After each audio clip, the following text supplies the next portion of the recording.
Praise the lord, హల్లెలూయా. దేవునికి స్తోత్రం. ప్రభు పరిశుద్ధ నామానికి మహిమ కలుగును గాక. క్రీస్తునందు ప్రియులారా, దేవుడు తన మహాకృపను బట్టి మనకు నూతన ఉదయకాల సమయంలో వేకుని లేచి ఆయన నామాన్ని స్తుతించగలిగేటువంటి ఒక చక్కటి శ్రేష్టమైన అవకాశం మనందరి జీవితంలో అనుగ్రహించిన విధానాన్ని బట్టి ప్రభు పరిశుద్ధ నామానికి మహిమ ఘనత ప్రభావం కలుగును గాక. క్రీస్తునందు ప్రియులైన దైవజనులు, స్నేహితులు, విశ్వాసులు, సహోదరి సహోదరులు ఈ కార్యక్రమాన్ని వీక్షిస్తున్న దేవుని వాళ్ళందరికీ కూడా మన ప్రభువును రక్షకుడైన యేసయ్య పరిశుద్ధ నామములో ఉదయకాలపు శుభములు, వందనాలు తెలియజేస్తున్నాను. మీరందరూ బాగున్నారు కదండి?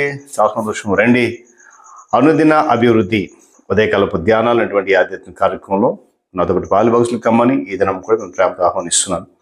మీ దగ్గర బైబిల్స్ ఉన్నాయి కదా, తెరిచి చూడండి. లేని పక్షం చదివే మాట విని గ్రహించి వాక్య ధ్యానంలో పాలుభాగస్లు కమ్మని మనోచిస్తూ నేటి దిన ధ్యాన వాక్యంగా యెషయా గ్రంథము 40వ అధ్యాయము 11వ వచనం నుండి మొదటి భాగాన్ని చదువుతూ ఉన్నాను. గొర్రెల కాపరి వలె ఆయన తన మందను మేపును. దేవుడు తన పరిశుద్ధ లేఖన మాటను మనకు దీవించును గాక. తలలోంచి కన్ను మూసుకుందాం, ప్రార్థన చేద్దాం. ప్రేమ కలిగిన మా తండ్రి, వందనాలు. మహోన్నతుడ, మహాగణుడ, సర్వాధికారి, సర్వశక్తిమంతుడానికి స్తోత్రాలు. ఇది ఆధ్యాత్మిక కార్యక్రమంలో మరొక నూతన దినం. నీ పాద సముఖంలో నీ మాటలు ధ్యానించడానికి మీరు ఇచ్చినటువంటి విలువైన అనుకూలమైన సమయమును బట్టి స్తుతులు చెల్లిస్తున్నాను. నాయనా, నీ యొక్క కృప, నీ కాపు సన్నిధానం నాతో మాతో ఉంచి బలపరుస్తున్నందుకు వందనాలు చెల్లిస్తూ ఈ దినం కూడా మీరే నడిపించండి, బలపరచండి. యేసయ్య నామమున అడుగుతున్నాం తండ్రి, ఆమేన్. చాలా సంతోషం ప్రియులారా. ఈ దినము మరి ఆది కాండం నుంచి కాకుండా మరొక శ్రేష్టమైన అంశాన్ని మీ ముందు ఉంచుతున్నాను. ఎందుకంటే క్షమించగలరు మీరందరూ కూడాను. వేరే ప్రాంతం మరి క్యాంప్ రావాల్సి వచ్చింది, అందుకొరకే దాన్ని కొనసాగించలేకపోతూ ఉన్నాను. 2-3 దినాల తర్వాత మరలా ఆది కాండం నుంచి నేను మీతో ఆ మాటలు షేర్ చేసుకుంటాను. చదువుని మాటల్లో జ్ఞాపకం చేసుకుంటే ఆ 23వ సంకీర్తన అనేది మనకు జ్ఞాపకం రావాలి. కారణం ఏంటంటే అక్కడ కీర్తనకాడు అంటాడు కదా, చక్కటి మాట, యెహోవా నా కాపరి, నాకు లేమి కలగదు అని చెప్పి ఆయన పరవశుడై రాసినటువంటి ఆ సందర్భం జ్ఞాపకం చేసుకోవాలి.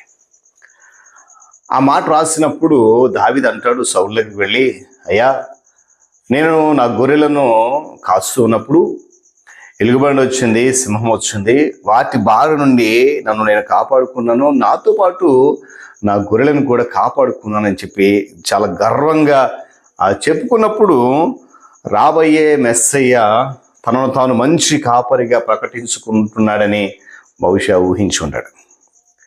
చూడండి, నూతన నిబంధన గ్రంథంలో కూడా నేను గొర్రెలకు మంచి కాపరిని ప్రభువుగా ప్రకటించుకున్నాడు. కాపరులలో మంచి కాపరులు వేరుగా ఉంటారండి, చెడ్డ కాపరులు ఉంటారు.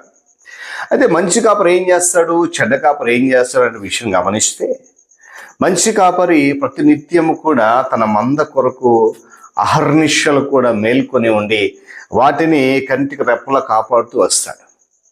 వాటికి ఎలాంటి ఆపద సోకకుండా, ఏ శత్రువు కానీ ఏ జంతువు కానీ ఆ మందను ముట్టుకోవడానికి అవకాశం లేకుండా నిత్యము కూడా కాపలా, గొర్రెలేమో హాయిగా నిద్రపోతూ ఉంటే కాపరి మాత్రం మేలుకుంటాడు. కానీ చెడ్డ కాపరి అలా కాదు. ప్రమాదం రావడం చూసి ఏం చేస్తాడు, మందను విడిచిపెట్టేసి పరుగు.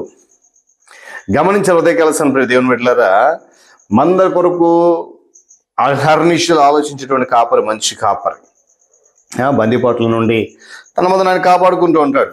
కాపాడిన పరిస్థితిలో పోరాడి మరణిస్తాడు తప్ప మందను విడిచిపెట్టి పారిపోవడం. ఈ మంచి కాపరి మరణిస్తే ఏమండి, కాపాడుకోవటమే కాదు కానీ ఆయన మరణించి తన మందకు నిత్య జీవాన్ని అనుగ్రహించగలడు. ఆయనే ప్రభువైన యేసుక్రీస్తు. గొర్రెలకు మంచి కాపరిలో కనుక వచ్చాడు ఆయన. గొర్రెలన్నిటినీ కూడా సజీవమైన మార్గంలో నడిపించుకుంటూ ఆ గొర్రెల కొరకు తన ప్రాణాన్ని త్యాగం చేసి మరలా తిరిగి సజీవుడ లేసి ఈ గొర్రెలకు ఏం కలగజేశాడంట, నిత్య జీవం కలగజేశాడు. మరలా ఆ నిత్య జీవంలోనికి తీసుకువెళ్ళడానికి రాబోతూ ఉన్నాడు. హల్లెలూయా. చూడండి, హేబేలు తన కొరకు గొర్రెలను వధించాడు. ఇస్సాకు స్థానంలో చనిపోవడానికి పొట్టేలు అబ్రహాముకు చిక్కింది. మృత్యుదూత తమ గుమ్మములను తొలగించకుండా, మరణము దాటి రాకుండా ఇశ్రాయేలు గొర్రెను వధించి తన రక్తాన్ని వారి ద్వారబంధను పూశారు. పాత నిబంధన గ్రంథంలో అనేక సార్లు గొర్రెలు తమ కాపరి కొరకు చనిపోవాల్సి వచ్చింది. అనేక సార్లు పాపం చేసిన వారి కొరకు వారి ప్రాయశ్చిత్తంగా గొర్రెలు చనిపోవాల్సి వచ్చింది. పాప పరిహారాన్ని బలిగా అర్పించబడాల్సి వచ్చింది గొర్రెలు. కానీ ఈ విచిత్రమైన గొర్రెల కాపరి మాత్రం, అనగా నీ కొరకు నా కొరకు పరమ నుండి దిగొచ్చిన ఈ గొర్రెల కాపరి మాత్రం గొర్రెల కొరకు మాత్రమే తన ప్రాణాన్ని పెట్టడం జరిగింది. హల్లెలూయా. తన గొర్రెలు శాశ్వత రక్షణ కొరకు, తన గొర్రెలు శాశ్వత జీవన అనుభవించాలని, తన గొర్రెలు శాశ్వతంగా నిత్య రాజ్యంలో ఉండాలని, తన గొర్రెలు ఏమైనా త్రోవ తప్పిపోకుండా నిత్యం నడవాలని ఆ గొర్రెల కొరకు తన ప్రాణాన్ని ఆయన బలి చేశాడు. సమృద్ధి అయిన జీవితాన్ని ఆయన జీవించడం కొరకు ఆయన తన ప్రాణాన్ని బలిగా పెట్టాడు. దేవుని స్తోత్రం చెప్పండి గట్టిగా. హల్లెలూయా. ఏమండి, జీతానికి కుదిరినటువంటి కాపరి ఏం చేస్తారు తెలుసా? మంద బాగోగులను పట్టించుకోడండి. యేసుక్రీస్తు ప్రభువు వారు మన కాపరికి వచ్చి ఆయన జీతం కొరకు రాలేదు, మన కొరకు వెళ్ళ చెల్లించడానికి వచ్చాడు. కానీ మనలను కాపలా కాయడానికి, మనలను కాపాడుకోవడానికి ఆయన బలిగా మారాడు తప్ప మనలను కాపలా కాయడానికి ఆయన జీతం తీసుకోలేదు తండ్రి దగ్గర. కానీ ఏమండి, జీతానికి కుదిరి కాపరి ఏం చేస్తాడు? మంద బాగోగులను పట్టించుకోడండి.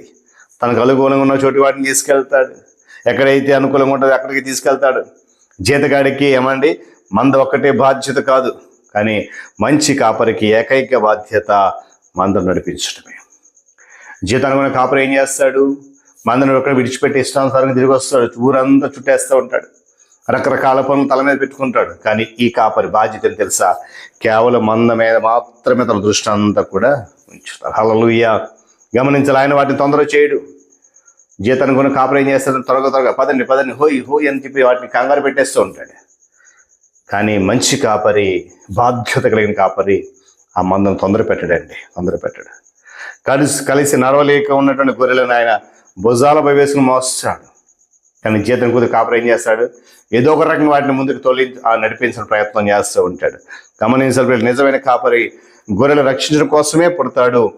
గొర్రెల సంరక్షణ తన ఉన్నత పిలుపుగా భావించుకుంటాడు. కనుక ఈ మంచి కాపరిని కలిగి ఉన్న మనము నిత్యము ఆ కాపరి అడుగు జాడలను నడుస్తూ, ఆ కాపరినే వెంబడిస్తూ, ఆ కాపరితోనే ఉంటూ, ఆ కాపరి ఏ మార్గంలో అయితే నడిపిస్తూ మనల్ని ముందుకు తీసుకెళ్ళాలనుకుంటున్నాడో ఆ మార్గం నడుస్తూ ఆయనను వెంబడిస్తూ మన విశ్వాస యాత్రను కొనసాగిస్తూ ఆత్మీయ జీవితాన్ని పెంపొందించుకుందాం, కాపాడుకుందాం.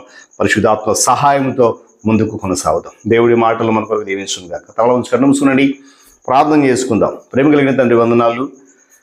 మరొకసారి నూతన ఉదయకాల సమయంలో నాయనా, నీ ప్రియ కుమారుడు మా రక్షకుడు క్రీస్తు ప్రభువు వారు మా కొరకు మంచి కాపరికి లోకానికి రావడం, వచ్చిన తర్వాత మమ్మల్ని అందరినీ నాయన శ్రేష్టమైన ఆహారంతో మేపడం, తద్వారా రాజ్యాన్ని వారసులుగా చేయడం అనేది జరిగింది. ఆయన మా కొరకు, అలాగా గొర్రెలుగా ఉన్న మా కొరకు ఆయన తన ప్రాణాన్ని పెట్టాడు.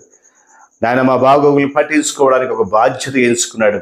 ఆ బాగోగులు చూడడానికి, మమ్మల్ని క్రమంగా ఉంచడానికి జీతం ఏమీ తీసుకోలేదు. కానీ తిరిగి మా కొరకు తన ప్రాణాన్ని వెలగా చెల్లించడం ఎంత గొప్ప ధన్యత మాకు అనుగ్రహించారు ఇష్టం. కనుక అలాంటి కాపరి యొక్క అడుగు జాడలో మేము ముందుకు నడుస్తూ ముందుకు వెళ్ళి ఆయన ఆత్మీయ విశ్వాస జీవితం అభివృద్ధి చేసుకున్న అనేకులకు మాదిరికరమైనటువంటి బిడ్డలు కొంటే కృప చూపించమని, మీరే మహిమ పొందమని యేసుక్రీస్తు వారి పరిశుద్ధ నామంలో ఈ ప్రార్థన అడిగి సమర్పిస్తున్నాను మా తండ్రి.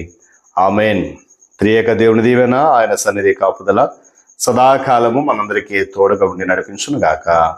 ఆమేన్.